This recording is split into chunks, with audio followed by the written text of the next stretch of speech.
हरे कृष्णा। तो आज चर्चा करेंगे हम लोग चौथे अध्याय के 12वें श्लोक पे। हरि बोल। ठीक है, पढ़ते हैं। कांक्षतः कांक्षन्तः ठीक हो गई शायद। हरि बोल। कांक्षतः कर्मणां सिद्धिं यजन्त इह देवतः क्षिप्रं हि मानुषे लोके सिद्धिर्भवति कर्मजा।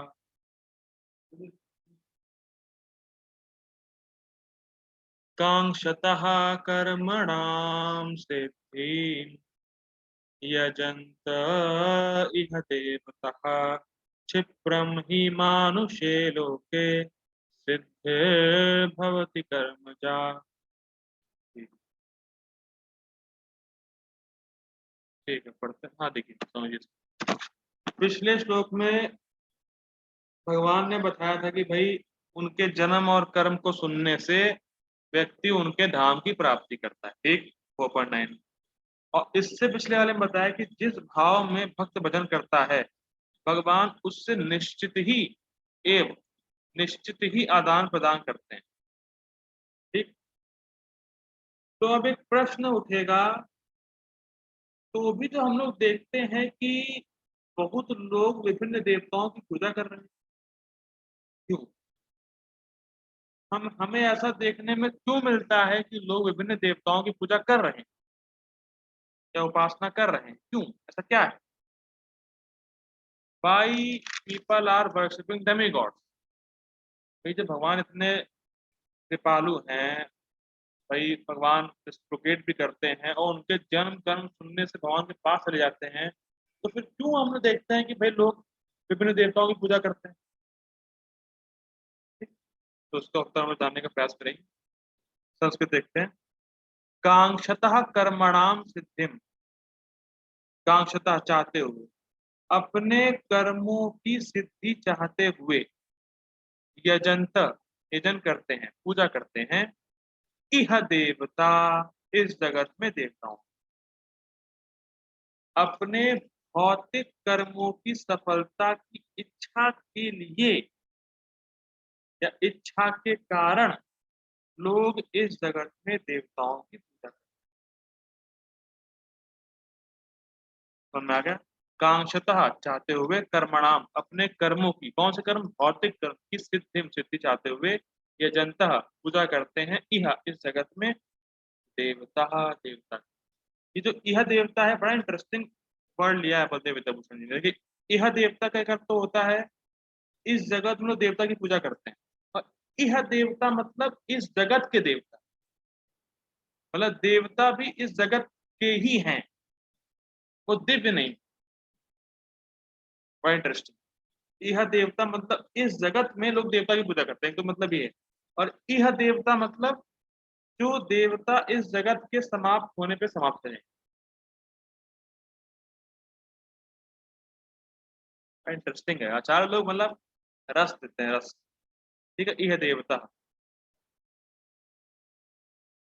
क्षिप्रम ही मानुषे लोके, क्षिप्रम मतलब बहुत ही जल्दी ही, बहुत जल्दी ही मतलब निश्चित ही, मानुषे लोके मनुष्य समाज में, सिद्धिर भवति कर्मजा,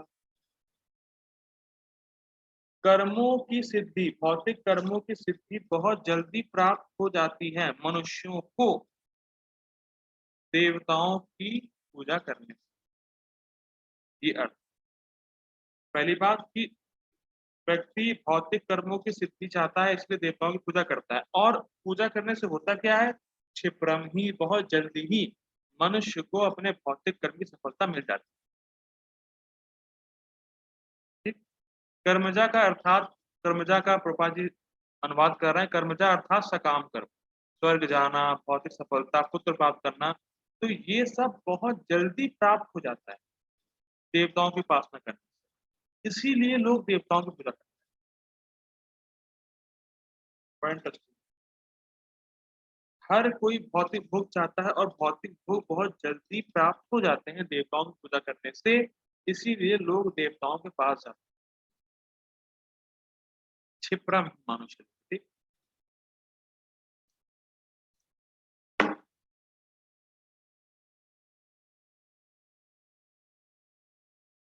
अनुवाद देखते हैं। इस संसार में मनुष्य सकाम कर्मों में सिद्धि चाहते हैं, फलस्वरूप वे देवताओं की पूजा करते हैं। निसंदेह है, इस संसार में मनुष्यों को सकाम कर्म का फल शीघ्र प्राप्त होता है। अब क्वेश्चन आएगा ऐसा कैसे? तो ये समझना बड़ा इजी है। देखिए, अगर हमें जेल से, अगर मान लीजिए कोई व्यक्ति जेल से छूटना चाहे तो वो डिफिकल्ट। अगर हम लोग जेल से छूटना चाहते हैं तो ये डिफिकल्ट है, लेकिन अगर जेल में ही अच्छी फैसिलिटी चाहते हैं तो ये आसान। बात नहीं कर पा रहे हैं। अगर व्यक्ति को जेल से छूटना है तो वो डिफिकल्ट है, लेकिन अगर जेल में ही कोई अच्छी फैसिलिटी मिल जाए तो वो उससे आसान। उसी प्रकार जो इस जगत से मुक्त होना चाहते हैं, जेल से छूटना चाहते हैं, वो भगवान का भजन करते हैं, उसमें थोड़ा समय लगता है, क्योंकि उसके लिए हृदय शुद्ध होना। लेकिन जब व्यक्ति भगवान के भृत्य, भगवान के दास या भगवान के सेवक, देवताओं को खुश करके कुछ प्राप्त करते हैं तो वो इजली मिल जाता है। या ऐसा कह सकते हैं कि देवताओं, सॉरी, कृष्ण के भृत्य या कृष्ण के दास जो देवताएं हैं, उनको खुश करके कुछ प्राप्त कर लेना ऐसा ही है जैसे भैया हमने जेल में जेलर को खुश कर लिया और कुछ प्राप्त, कुछ अच्छी व्यवस्था प्राप्त कर ली जेलर को। तो ये ऐसा है। तो ये इतना मुश्किल नहीं है, जेलर को खुश करना और कुछ फैसिलिटी फैसिलिटी पा लेना जेल में, वो इतना मुश्किल नहीं है जितना जेल से निकलना मुश्किल। तो इसीलिए सिद्धि प्राप्त हो जाती है भौतिक कर्म। और ऐसे लोग जो भौतिक कर्म में सिद्धि चाहते हैं, वो इस जगत से बाहर निकलने के बारे में सोचते भी नहीं। भाई, जब आपको जेल में ही सुविधा मिल गई तो आप जेल से बाहर क्यों निकलना चाहोगे, पहली पॉइंट। और दूसरा, जब तक आप जेल में हो आप क्रिमिनल ही हो। दूसरा पॉइंट ये भी है। भाई, आप जेल में भले ही अच्छी व्यवस्था ले रखे हो, लेकिन आप कहलाए जाओगे क्रिमिनल ही। ठीक है ना, ये पॉइंट। इधर उसमें टीका देखते हैं। इस प्रकार प्रासंगिक विषय को कहकर भगवान अब यह कहेंगे कि निष्काम कर्म किस प्रकार से ज्ञान में परिवर्तित होता है। देखिए, यहाँ से थीम बिल्कुल चेंज हो रहा है, समझिएगा ध्यान से। प्रासंगिक विषय मतलब भगवान ने बताया कि जन्म कर्म जो भगवान के समझ जाएगा, भगवान के धाम जाएगा। भगवान भक्तों से आदान प्रदान करते हैं, तो सब प्रासंगिक विषय थे। अब भगवान तीसरे अध्याय से थीम चल रहा है, उसको पकड़ रहे हैं। अभी तक प्रासंगिक विषय मतलब भगवान के जन्म कर्म दिव्य हैं, भगवान का जन्म कर्म कैसे होता है, भगवान को उसको जान लेगा, भगवान के पास पहुंच जाएगा। भगवान का जो भक्त होता है विभिन्न भाव से भजन करता है, भगवान उसको वेट करते हैं। ये सब चलता हुआ आ रहा था। लेकिन अब से जो तीसरे अध्याय से थीम चल रहा था, क्या, कि किस प्रकार से व्यक्ति निष्काम कर्म करने से ज्ञान प्राप्त करता है। या तीसरे में सुना था हम लोगों ने कि निष्काम कर्म योग से व्यक्ति ज्ञान को प्राप्त करता है। तो वो कैसे करता है, या निष्काम निष्काम कर्म योग करने से व्यक्ति ज्ञान में कैसे आता है, इसको भगवान अब समझाने वाले हैं। अब शुरू होगा धीरे। ठीक, कि निष्काम कर्म करने से व्यक्ति को ज्ञान प्राप्त होगा, तो कैसे होगा इसको समझाएंगे भगवान। ठीक है, लेकिन इस श्लोक में, जो श्लोक हम लोग अब देख रहे हैं फोर्थ पॉइंट, इसमें क्या समझा रहे हैं भगवान, इसकी लिंक क्या है। इस श्लोक में भगवान ऐसे निष्काम कर्म के अनुष्ठान कर्ताओं के विरलत्व को कहें, कि मतलब बहुत ही बिरला, बहुत ही कोई गिना चुना या बिरला ऐसा कोई होता है जो भगवान की निष्काम भाव से सेवा करके इस जगत से मुक्त हो जाए। भगवान उसके विरलत्व को बता रहे हैं। कि भाई ऐसा बहुत ही कोई बिरला होता है कि जो निष्काम भाव से भगवान की सेवा करता है और जगत से मुक्त हो जाता है। ये कोई आम बात नहीं। और प्रभुपाद जी इसी श्लोक के परपट में लिखते हैं कि कृष्ण भावना अमृत को सब स्वीकार कर लें, ऐसा संभव नहीं है। कोई बहुत ही गिने चुने होते हैं जो कृष्ण कॉन्शियस को स्वीकार करते हैं। तो भगवान खुद यहाँ ग्लोरीफाई कर रहे हैं उनको कि भैया जो मेरा भजन निष्काम भाव से करते हैं बहुत बिरले हैं, बहुत ही गिने चुने हैं। तो प्रभुपाद जी इसको एग्जाम्पल देते हैं, बड़ा अच्छा एग्जाम्पल देते हैं कि भाई कॉलेज में पीएचडी करने वाले बहुत गिने चुने स्टूडेंट होते हैं। तो इसका मतलब क्या ये कॉलेज पीएचडी कराना ही बंद कर दे? पापा जी का बड़ा अच्छा एग्जाम्पल है कि भाई कॉलेज में पीएचडी करने वाले बहुत गिने चुने होते हैं, 3-4 बच्चे ही होते हैं। तो क्या पीएचडी ना कराए कॉलेज वाले? वो तो कराता है पीएचडी। तो वैसे कृष्ण कॉन्शियस में व्यक्ति आपको बहुत कम मिलेंगे, गिने चुने होंगे, बहुत बिरले होंगे। ठीक है, आगे बढ़ते हैं।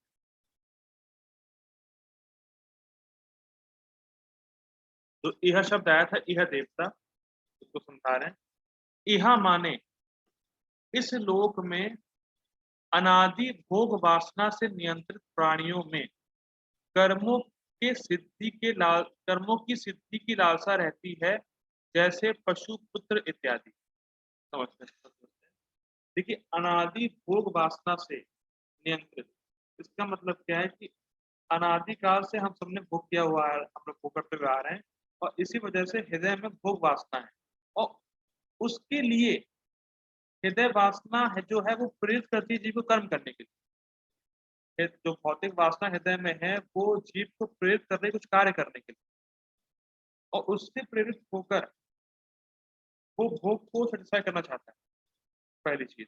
और अगर मान लीजिए भोग वासना हृदय में है, और अगर वो शास्त्र पर पढ़ भी रहा है, शास्त्र पढ़ता भी है, तो उसकी इच्छा ये रहती है कि इसको पढ़ने से ऐसे शास्त्र, मतलब जो मैं शास्त्र पढ़ रहा हूँ, उसको पढ़ने से मैं कैसे अपनी भोग वासना को सेटिस्फाई करा सकूं।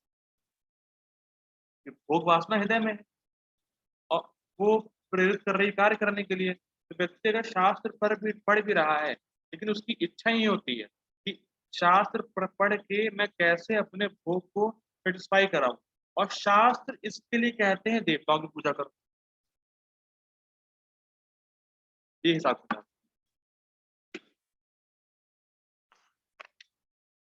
और फिर वो ऐसा करते भी, व्यक्ति करता है ऐसा।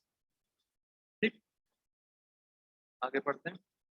इनकी प्राप्ति के लिए क्या, पशुपुत्र इत्यादि की प्राप्ति के लिए वे इंद्र आदि देवताओं की सकाम कर्मों के द्वारा पूजा करते हैं, जो अनित्य वस्तुएं अल्प मात्रा में प्रदान करते हैं।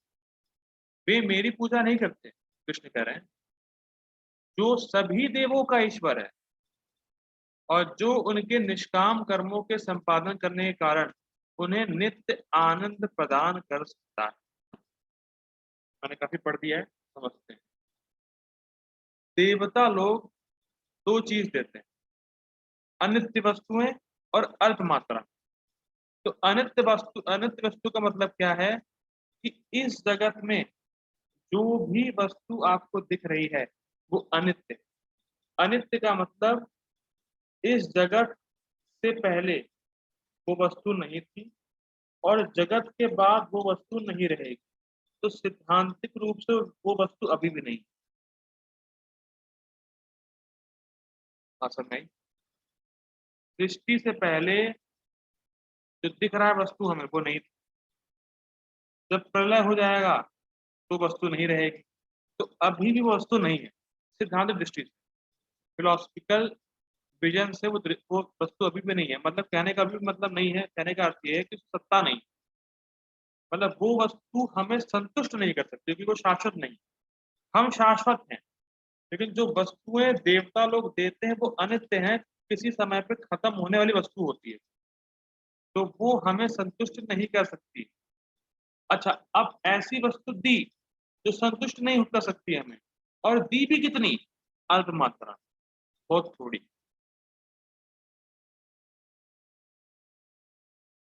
मतलब ऐसा होता है देवताओं की पूजा में कि देवताओं को आप बहुत कुछ देते हैं, ये चढ़ाओ, वो चढ़ाओ, हर हफ्ते ये करो, फलाना धमाका ये सब करो, और कितना देंगे? थोड़ा बहुत, वो भी अनित्य वस्तु देंगे, जिससे आप संतुष्ट होने वाले नहीं। वो देंगे और वो थोड़ा देंगे। जैसे इस एग्जाम्पल आता है रावण, रावण ने 10 सर दिए, तब शिव जी ने उनको लंका दी। लेकिन विभीषण ने एक बार राम जी के सामने सर झुकाया, हे लंकेश, भगवान ने उनको लंका का राज्य दे दिया। तो अब ये डिफरेंस है, भगवान को आप थोड़ा देंगे तो भगवान बदले में आपको बहुत कुछ देंगे। लेकिन देवता में मार, खूब कर्म कांड, ये रोज हफ्ते ये करो वो करो, पता नहीं चलता क्या क्या चीजें होती है कर्म कांड में, और मिलता क्या है? थोड़ी वस्तु, और भी अनित, कुछ समय के लिए। भाई मैं कह रहा हूं कि मैं प्रभु जी को 1 करोड़ रुपए दूंगा 1 सेकंड के लिए, तो उससे क्या होने वाला? तो उसका 1 करोड़ मिलने का जो सुख है 1 सेकंड में, उसकी वैल्यू क्या है? और जो छिन रहा है उसकी वैल्यू क्या है? भाई 1 सेकंड के लिए क्यों दे रहे हो? भाई दे ही क्यों रहे हो फिर? ये समझ, क्वेश्चन ये बनता है। भाई आप 1 करोड़ रुपए दे भी रहे हो और 1 सेकंड में छीन ले रहे हो, तो भाई दे क्यों रहे हो? मत दो इससे अच्छा। लेकिन जो भौतिक बुद्धि वाले हैं, समझ नहीं पाते चीजों को, इससे तो मैं संतुष्ट हो ही नहीं रहा हूँ, तो मैं ले ही क्यों? वो पॉइंट आगे निकल गया। तो बेसिकली ये है कि जो देवता होते हैं वो अन्न तो देते हैं और कुछ थोड़ी बहुत देते हैं, थोड़ी बहुत। लेकिन भगवान की पूजा निष्काम भाव से संपादित होती है। जो भक्त भगवान कृष्ण की निष्काम भाव से सेवा कर रहे हैं, तो भगवान रिटर्न में क्या देते हैं? नित्य आनंद। ऐसा आनंद देते हैं जो कभी खत्म नहीं होगा, जस्ट अपोजिट। देवता दे रहे हैं अनित्य वस्तु, तो खत्म हो जाएगी, भगवान दे रहे हैं नित्य आनंद। और ये ना देख के अल्प बुद्धि वाले देवताओं की पूजा करते हैं। समझ ही नहीं पा रहे, अल्प बुद्धि मतलब बहुत ही कहते हैं बेकार बुद्धि वाले वो जो है, वो समझ नहीं पा रहे हैं कि कृष्ण की पूजा करनी चाहिए निष्काम भाव से, तब नित्य आनंद मिलेगा। ठीक है। अब भैया क्वेश्चन बनेगा, क्यों कर रहे हैं फिर लोग ऐसा? भगवान बता रहे हैं, वह ऐसा इसलिए करते हैं क्योंकि निश्चित ही ऐसे सकाम कर्मों के फल शीघ्र ही प्राप्त हो जाते हैं। मुझको निष्काम कर्म के द्वारा जानकर जो मुक्ति प्राप्त होती है उसमें समय लगता है। ये रीजन। इसमें कथा आती है कि भाई बहुत से लोग भगवान के पास आ रहे थे, भगवान से कुछ ना कुछ मांग रहे थे, तो भगवान दे रहे थे कि ये लो, ये लो, ये लो, ये लो, ये लो, ये लो, तो भगवान दे रहे थे भगवान बराबर। एक व्यक्ति जो है बहुत देर से खड़ा हुआ था, तो एक कोई आया, तो उन्होंने उन्होंने भगवान से पूछा कि भगवान आप सबको दे दिए जा रहे हैं, इसको आप कुछ दे ही नहीं रहे, तो बहुत देर से खड़ा है, इसको क्यों वेट करा रहे हैं? भगवान ने कहा, ये कुछ नहीं चाहता, ये मेरा प्रेम चाहता है, इसीलिए इसको इंतजार करता है। ये सब भगवान अपने आप को ही दे देते हैं, कुछ बड़े मतलब वो है। जो भक्ति कर रहा है निष्काम भाव से, भगवान उससे इतना प्रसन्न होते हैं कि भगवान अपने आप को दे देते हैं। लेकिन उसमें थोड़ा समय लगता है, तो हमें धैर्य रखना, हमें ऐसा फल मिलेगा जो हमें संतुष्ट वाकई करेगा। थोड़ा समय लगेगा। भाई अगर आपको बड़ा लाभ चाहिए, बड़ा शाश्वत लाभ चाहिए, तो कुछ समय तो चाहिए ना यार। शाश्वत लाभ है और थोड़ा समय तो बनता है यार बॉस, ये बात। ठीक है, समय लगता है। उन सभी मनुष्यों का जिनका भोग वासना में सद और असद का विवेक ग्रस्त हो गया है, और जो शीघ्र भोग इच्छा पूर्ति का वर चाहते हैं, वे मेरे भृत्यों भृत्यों भृत्यों देवता भगवान के दास हैं, देवता भगवान नहीं। इसको गोपाल जी परपट में ऐसा समझाएंगे ध्यान से, बड़ा अच्छा लगेगा। थोड़ा समझने वाली बात है कि देवता भगवान नहीं है, ये बात समझने वाली। वे मेरे भृत्यों अर्थात देवताओं की उस अर्थ के लिए पूजा करते हैं। समझिए देखिए, सद असद का मतलब क्या है? सद मतलब शाश्वत, असद मतलब टेम्परेरी। तो जो भोग वासना से ग्रसित, उसका सद असद का विवेक नष्ट होता है। मतलब वो ये नहीं समझ पा रहा है कि मैं ये जो कार्य कर रहा हूँ, उससे क्या मुझे शाश्वत लाभ होगा? ऐसा लाभ होगा जो मेरे लिए परमानेंट हो, टेम्परेरी ना हो। वो इस चीज़ को नहीं समझ पा रहा है। भाई मान लीजिए हम लोग गीता पढ़ रहे हैं, तो इससे क्या शाश्वत लाभ होगा? या कोई जप कर रहा है या भगवान को प्रणाम कर रहा है, तो इससे क्या शाश्वत लाभ होगा? बिल्कुल होगा। लेकिन लोगों के पास ये विवेक नहीं कि क्या सद है, क्या असद है। मैं ऐसा कार्य करूँ जिससे मेरा शाश्वत लाभ हो, वो इसको समझ नहीं पा रहा। तो जो विवेक है कि क्या करूँ जिससे शाश्वत लाभ हो और क्या ना करूँ जिससे शाश्वत लाभ ना हो, इनका विवेक खत्म हो चुका है। ये डिस्क्रिमिनेटिव पावर खत्म हो,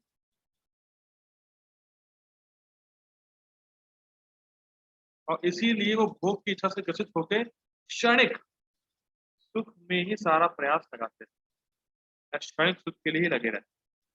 और क्षणिक सुख आपको देवता दे देंगे आसानी से, इसलिए देवता के पास जाते हैं।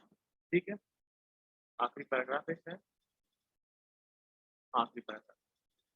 और यदि कोई सद असद का विवेकी आदि, ये बात देखिए, आप पहले कह रहे हैं कि सद असद का विवेक खो देता है, इसीलिए भगवान वो इसीलिए देवता की पूजा करता है।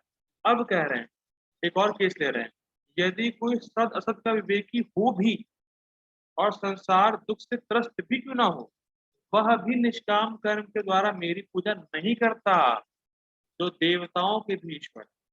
दूसरे शब्दों में ऐसी योग्यता बहुत विरल होती है, बहुत विरला ही होता है। अगर सद असत का विवेकी है भी तो भी नहीं करेगा। क्यों? पॉइंट अच्छा। लेकिन मान लीजिए कोई व्यक्ति अपने शाश्वत लाभ के बारे में समझ रहा है, तो समझ रहा है कि मैं आत्मा हूँ, लेकिन अगर उसको भक्तों का संग नहीं प्राप्त,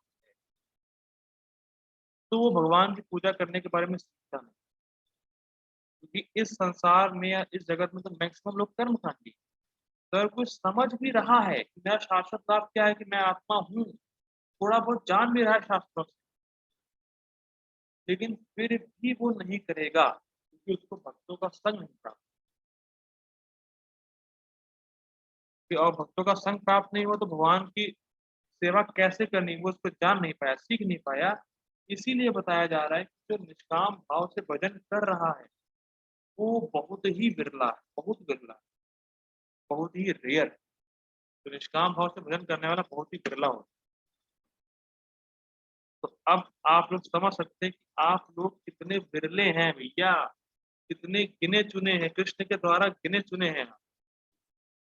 और प्रभुपाद की कृपा और प्रभुपाद के शिष्यों की कृपा इतनी ज़्यादा है हमारे ऊपर कि हम लोग भगवान की सेवा निष्काम भाव से कर पा रहे हैं। और ये चीज़ भगवान को बहुत प्रसन्न करती है, क्योंकि भाई बहुत ही बिरला है ना कोई, बहुत ही गिने-चुने हैं हम लोग, इसलिए भगवान की विशेष अनुकंपा हमारे ऊपर है। इस बात को भूलना नहीं चाहिए कि भगवान की विशेष अनुकंपा, भगवान के विशेष अनुग्रह हमारे ऊपर है, इसीलिए रोज़ गीता क्लास हो पा रही है, इसीलिए मैं कुछ बोल पा रहा हूँ, जो मैंने जितना सीखा। बड़ी कृपा है। इसीलिए हम लोग को हमेशा कृष्ण को धन्यवाद देना चाहिए कि इतना बड़ी कृपा है आपकी कृपा की वजह से सब हो पा रहा है। और बहुत ही विरले हैं, बहुत विरले हैं। We are very very rare. We are ordinary person with extraordinary process. Hari बोल। इसी को कहकर रुकेंगे। जगत गुरु श्रील प्रभुपाद की जय। हरे